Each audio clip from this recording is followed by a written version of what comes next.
नमस्ते विद्यार्थी मित्रांनो, मी तुमच्यासाठी घेऊन आले आहे इयत्ता 3 मराठी पाठ्यपुस्तकातील कविता रानवेडी। पहिलीच कविता आहे, ऐका म्हणा आणि वाचा। आपण कविता ऐकून घेणार आहोत। ऐका, चला आता आपण कविता ऐकूया। पोर डोंगरावर भाळली, त्याच्या नादी लागून या अख्ख्या रानात पांगली।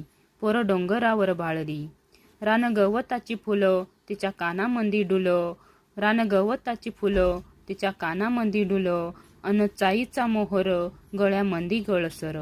अहो टणटणी फुलली तिच्या नाकामंदी फुली, अहो टणटणी फुलली तिच्या नाकामंदी फुली, अन बोरांडीची फुलं तिनं केसात माळली। पोर डोंगरावर भाळली, पोर डोंगरावर भाळली, पोर माळावर खेळली, अन वाऱ्या